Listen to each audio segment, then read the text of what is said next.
बोलो जयकारा बोल मेरे श्री गुरु महाराज की जय। बोलो साचे दरबार की जय। बोल मेरे नंगली निवासी भगवान की जय। बोल श्री परमहंस दयाल महाराज की जय। बोल श्री स्वामी जी महाराज की जय। बोल श्री उगल जोड़ी महाराज की जय।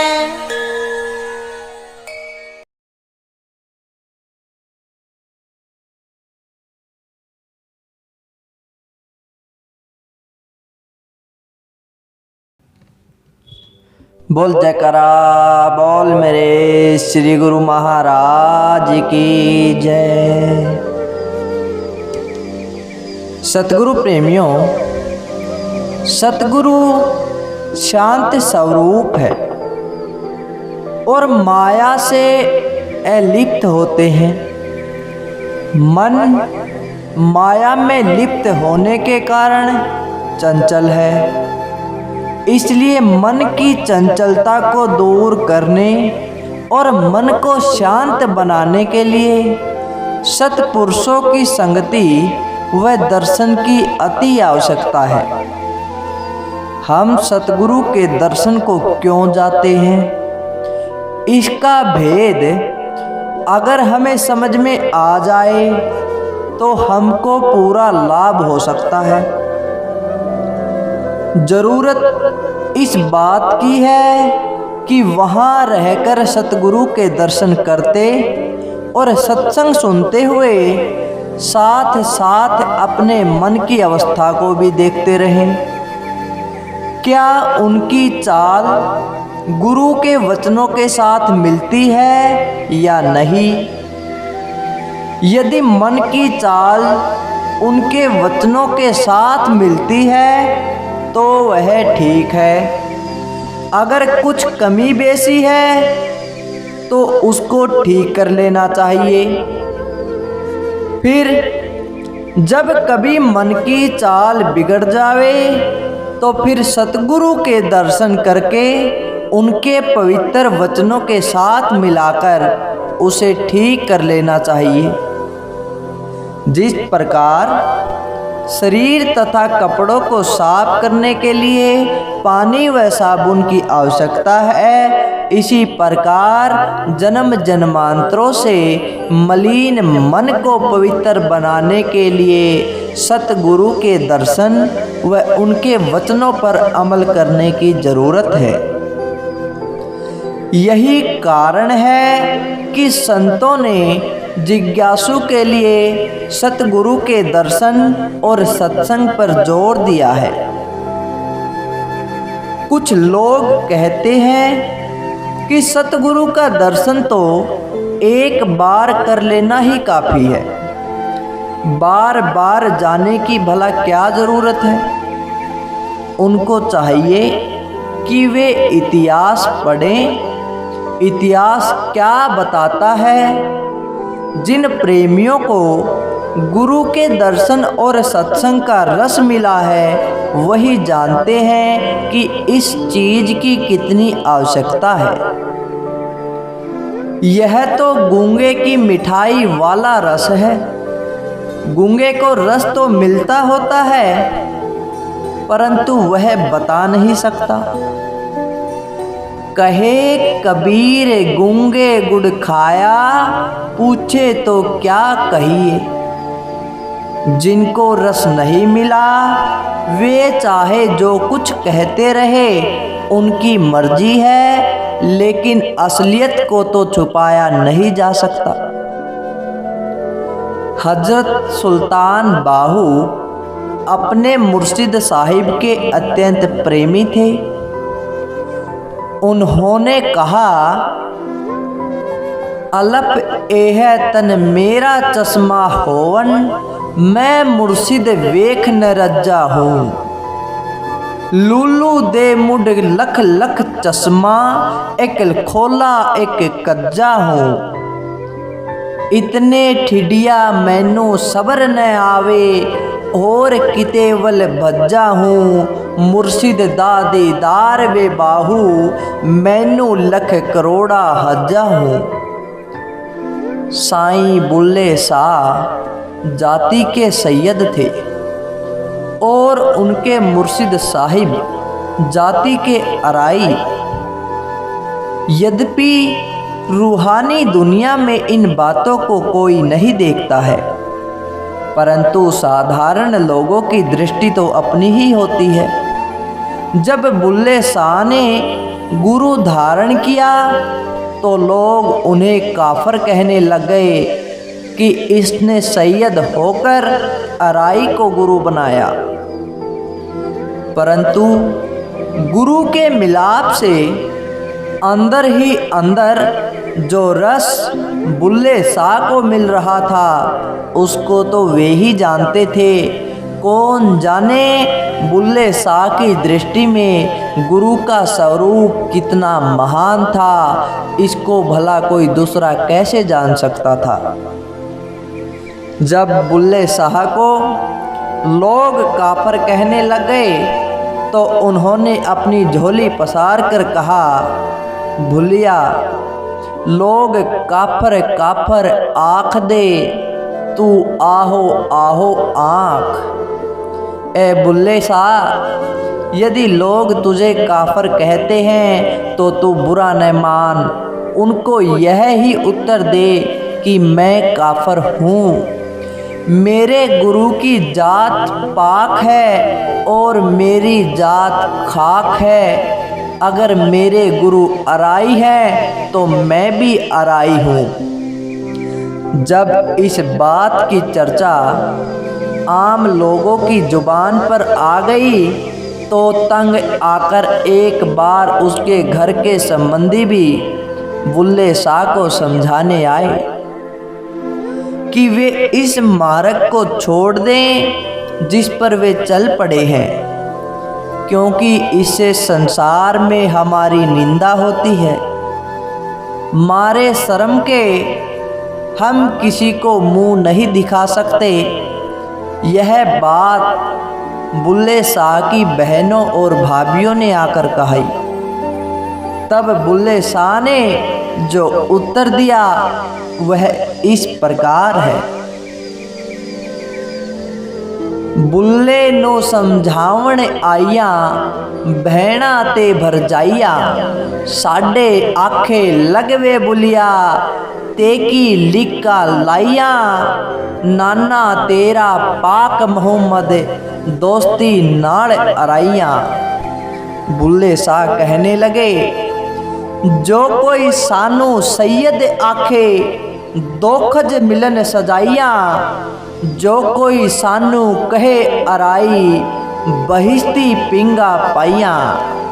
सच है कि अगर कोई गुरु को देखना चाहे तो वह गुरमुख की आँख से देखे, तब उसे पता चले कि सतगुरु क्या है। बुल्ले शाह बोले, मैं सैयद नहीं हूँ, मैं अराई हूँ, मुझे कोई सैयद मत कहो। बाबा फरीद साहब की वाणी है। फरीदा गलिए चिकड़ू दूरी, घर नाल प्यारे नेहू, चलाते भिंजे कंबली रहा तय टूटे नेहू, भिजू सिजू कंबली अलह बरस मेहू, जाई मिला तिना सजना टूटऊ नाही नेहू। बाबा फरीद साहब के प्यारे सजन कौन थे? जिनके दर्शन पाने की लालसा उनके दिल में थी।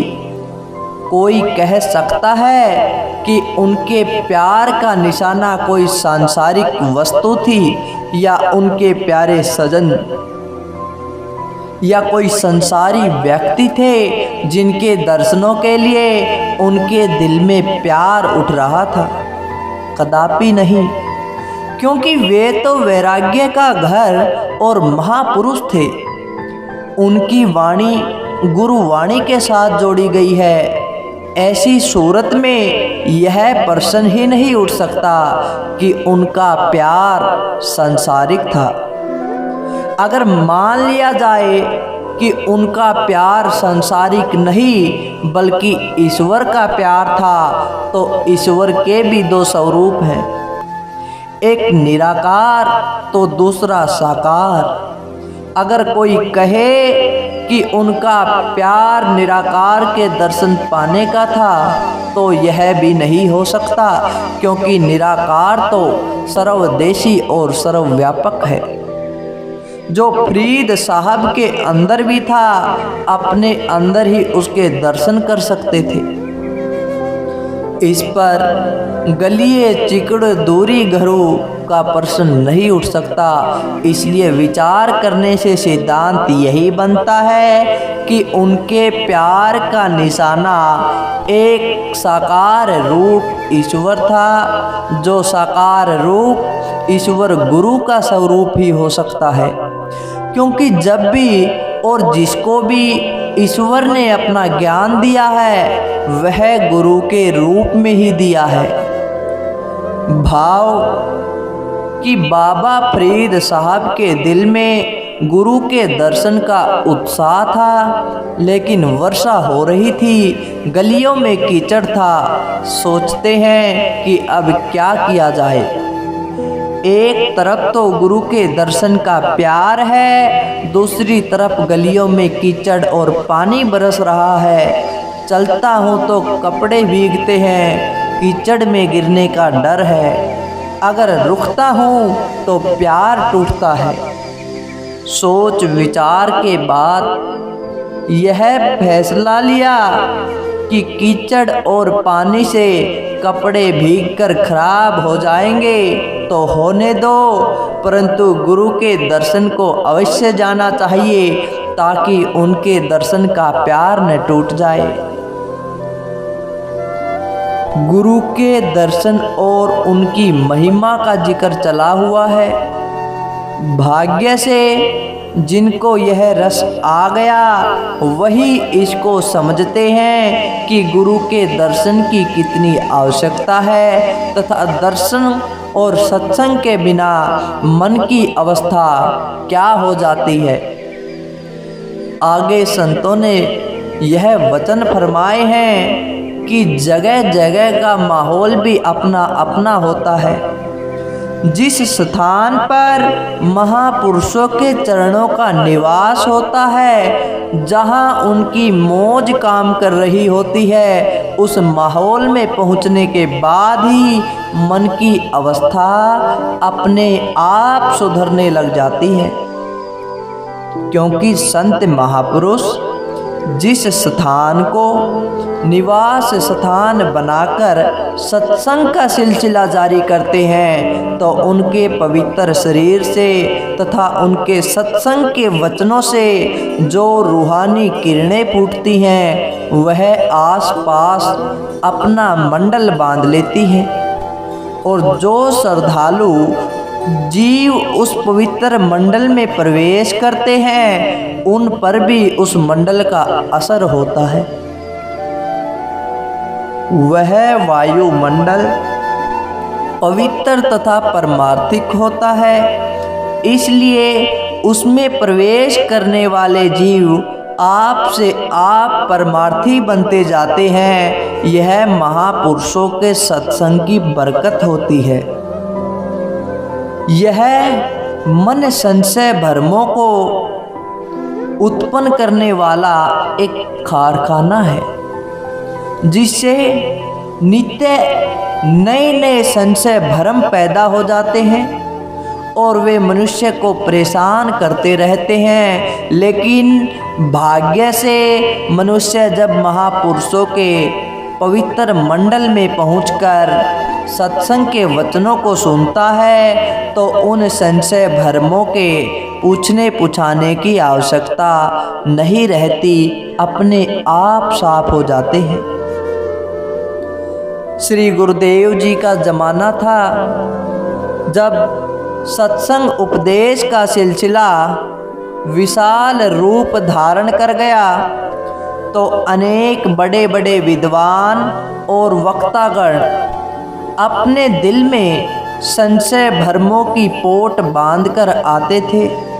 कि हम यह पूछेंगे वह पूछेंगे, लेकिन जैसे ही दर्शन पाकर सत्संग के वचन सुनते थे तो उनका दिल अपने आप साफ हो जाता था। वे नमस्कार करके उठते थे। यह सब आंखों देखी बातें हैं। रामायण का प्रसंग है कि एक बार गुरु जी के मन में भ्रम उत्पन्न हो गया, जिसने उसे अति व्याकुल कर दिया।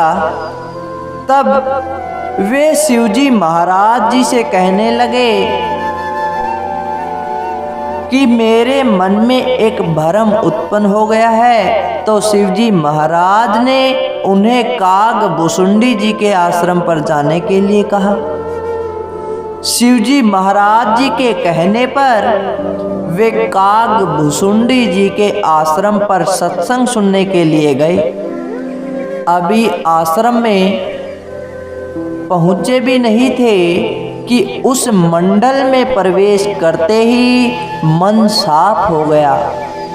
यह सब सत्संग का ही प्रभाव है। जिस स्थान पर वह सत्संग चल पड़ता है तो अपना असर दिखाए बिना नहीं रहता।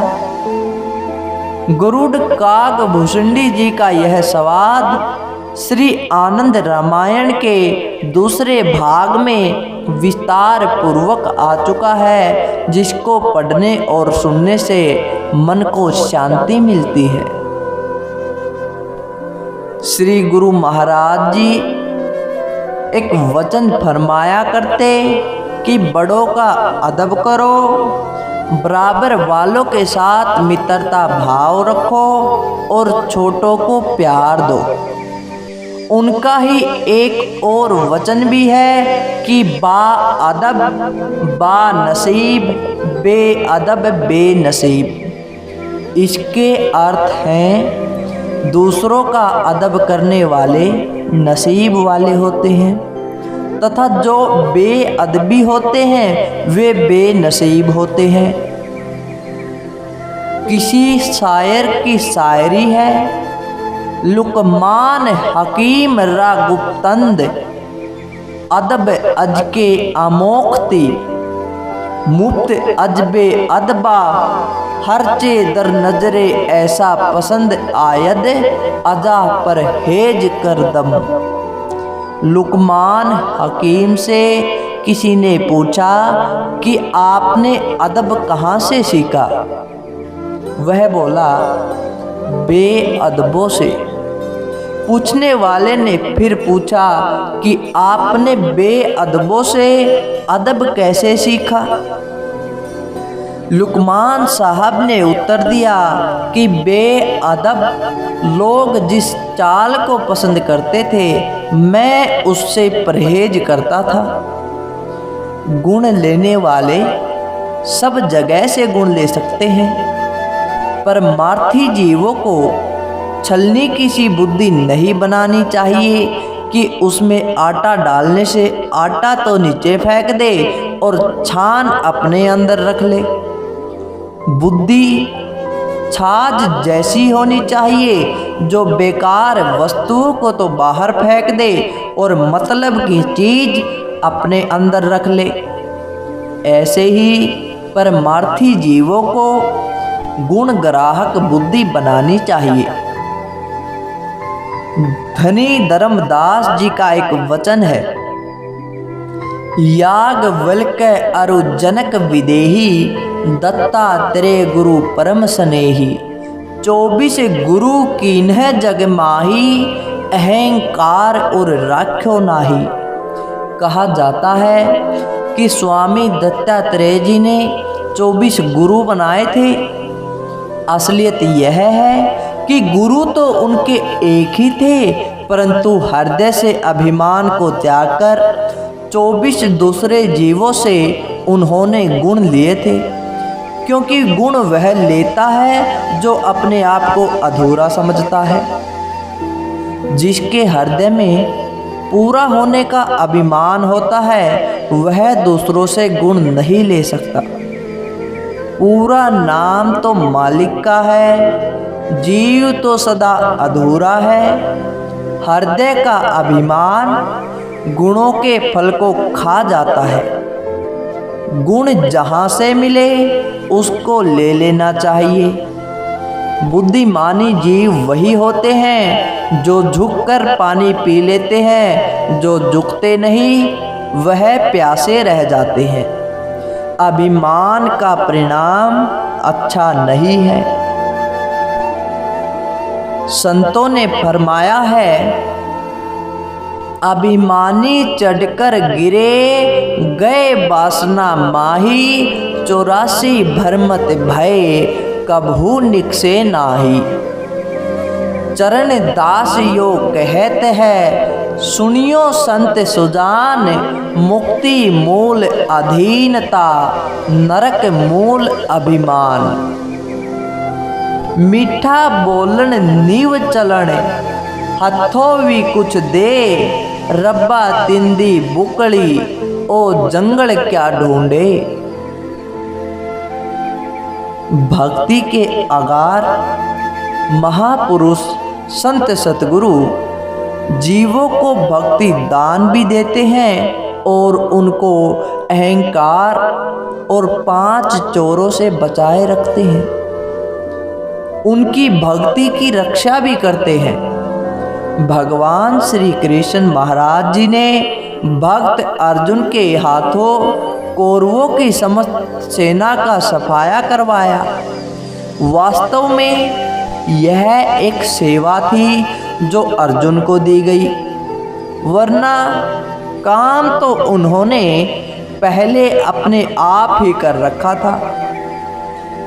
भगवान का सहज स्वभाव है कि अंदर ही अंदर काम सब आप करते हैं और मान इज्जत सेवकों को देते हैं। श्रीमद् भगवत गीता में एक अवसर पर जब अर्जुन ने मोहवश होकर गांडीव धनुष को पृथ्वी पर रख दिया और युद्ध करने की माफी मांगी, तब भगवान ने फरमाया, ए अर्जुन, तेरे सामने जो कौरवों की सेना आई है, यह सब मैंने पहले मार रखी है। तुम धनुष उठाओ और मेरे मारे हुओं को मारो। भाव यह है कि अर्जुन के हाथों सारी कौरव सेना का वध कराया और पृथ्वी का बोझ उतारा। फिर सोचा कि कहीं अर्जुन को इस सेवा का अभिमान न आ जाए। अपनी मौत से किसी काम के लिए एक स्थान पर अर्जुन को भेजा। तब मार्ग में जंगल के भीलों ने लकड़ी के तीर कमानों से अर्जुन को मूर्छित करके रख दिया। वही अर्जुन था और वही उसका गांडीव धनुष जिसने सारी कौरव सेना पर विजय प्राप्त की थी। भीलों के लकड़ी के तीर कमानों के सामने वह हार गया। यह मालिक की अपनी मौज थी। जैसे पहले आपको बताया गया कि सेवक को भक्ति भी देते हैं और उसकी रक्षा भी करते हैं। यह अर्जुन की हुई कमाई की रक्षा की गई। ऐसे ही भगवान श्री रामचंद्र जी ने हनुमान, अंगद, सुग्रीव, नल, नील, जामवंत आदि सूरवीर योद्धाओं द्वारा रावण तथा कुंभकर्ण सहित सारी राक्षस सेना का नाश किया। जब लंका को जीतकर अपने इन योद्धाओं सहित अयोध्यापुरी में आए तो एक अश्वमेघ यज्ञ कराने की मौज हुई। घोड़ा छोड़ा गया और 7 हनुमान, अंगद, सुग्रीव, नल, नील, जामवंत आदि योद्धाओं को बहुत सी सेना देकर घोड़े के साथ भेजा। यह नियम था कि जो घोड़े को रोके वह युद्ध करे, जीते या हारे। भला श्री राम जी महाराज के घोड़े को कौन रोक सकता था, जिनके बाणों की शक्ति को सब लोग जानते थे। घोड़े के मार्ग में जो जो राजा महाराजा आते थे वे श्री राम जी का घोड़ा समझकर नमस्कार करते और कुछ भेंट भी चढ़ाते थे। आगे चलकर एक ऐसा अवसर आया जबकि लव और कुश दो बालकों ने घोड़े को रोका और जिन योद्धाओं ने युद्ध करके लंका को जीता था उन योद्धाओं को सारी सेना सहित लकड़ी के तीर कमानों से मूर्छित करके धरती पर बिछा दिया। तब फिर भगवान श्री राम जी महाराज स्वयं वहां पहुँचे और अपनी दया दृष्टि से सबको सचेत करके आशीर्वाद दिया तथा सबकी पीड़ा हर ली। इसमें भी उनकी मौज थी कि जिन प्रेमियों ने युद्ध करके लंका को जीतने की सेवा की है कहीं उनके दिल में उस सेवा का अभिमान न आ जाए कि उन्होंने बड़ी बहादुरी का काम किया है। यह उनकी दया का स्वरूप है कि वे सेवकों को भक्ति भाव भी देते हैं और साथ ही उसकी रक्षा भी करते हैं, क्योंकि कहा है सेवा दा आवे अहंकार न उरार न लगे पार। सुखमणी साहब जी का कथन है, जब यह जाने मैं कछु करता तब लग गर्भ जोनी माही फिरता। श्री महाराज जी आनंदपुर में विराजमान थे। एक बार सिंहासन के इर्द गिर्द कुछ निकटवर्ती सेवक खड़े थे। फरमान हुआ, आप सब प्रेमी हमको प्यारे हैं क्योंकि आप भक्ति के लिए आए हैं। अपने प्यारों को सदा प्यारी वस्तु दी जाती है। भक्ति हमको प्यारी है, हम आपको भक्ति का दान देते हैं। सो भक्ति सेवा का नाम है। जिसको सेवा का हुक्म दिया जाता है समझो उसको भक्ति दी जाती है। परंतु याद रखना चाहिए कि कहीं सेवा का अभिमान न आने पाए, क्योंकि अभिमान भक्ति के फल को खा जाता है। इसलिए इस मार्ग पर सावधान रहने की हमेशा जरूरत है। इस प्रकार श्री सतगुरुदेव भगवान जी हर समय अपने गुरुमुख प्रेमियों को, अपनी प्यारी रूहों को भक्ति का दान भी देते हैं और उसको बचाए भी रखते हैं। बोल जयकारा बोल मेरे श्री गुरु महाराज की जय। श्री सतगुरुदेव भगवान की जय।